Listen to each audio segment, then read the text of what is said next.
All right, we're going to write a two-column proof for this, and let's look at what we're trying to prove first so that we can kind of know where we're going. Let's know where we're going with this first. Triangle RST, terribly done. R to S to T, and back to R again. That triangle is congruent to UTS. U to T to S. Okay.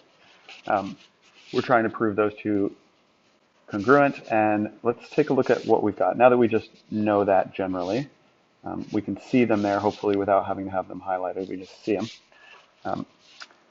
We're given that RS is congruent to UT. They've marked that. They did not mark RT is congruent to US, and the reason that they didn't mark that is because if we look at it, that side, for example, is really, if we marked it, we wouldn't know whether we were maybe just talking about that one segment from R to M.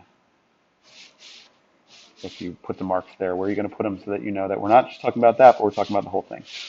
Now that we do know between us that we're talking about that whole side from R to T, I'm going to put those marks there and there. And we should know that we're talking about the whole side from there to there, and the whole side from there to there. Okay?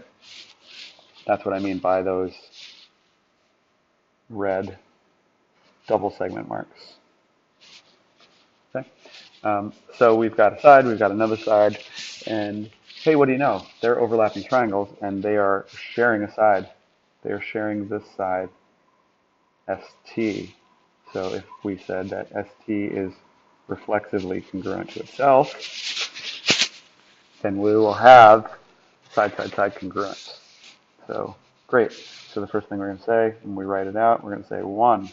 We know that side RS is congruent to side UT. And we can write the other fact that we know, RT is congruent to US.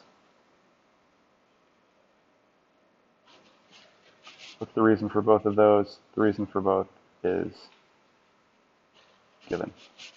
Okay. Once we know that, both of those pairs of sides are congruent. We also know that ST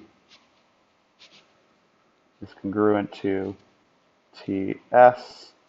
I put them in reverse order because if we took the triangle on the right and we flipped it over to be on top of the triangle on the left, you'd see that those two vertices would switch position. So ST and corresponds to TS on the other triangle from correct vertex, corresponding vertex to corresponding vertex. So how do we know that?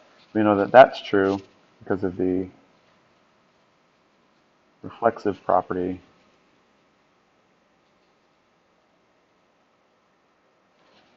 of congruence. Sorry, it's terribly sloppy. You kind of need to listen to me saying it in order to do it. I'm ordering another stylus. Hopefully this will help. Congruence.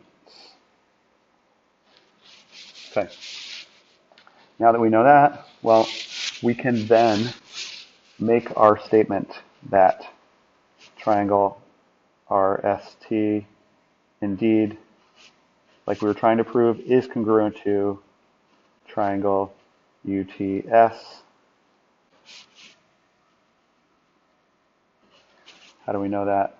Through side-side-side congruence. Great. And again, I've said this in the past, if you want to be fancy, you can write at the bottom of a proof QED. And what does QED stand for? It stands for quad erat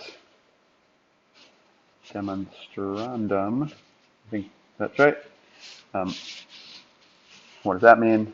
That means that which we were trying to prove, we proved. What is it that we were trying to prove? We were trying to prove that triangle RST is congruent to triangle UTS, and we did. So we're done.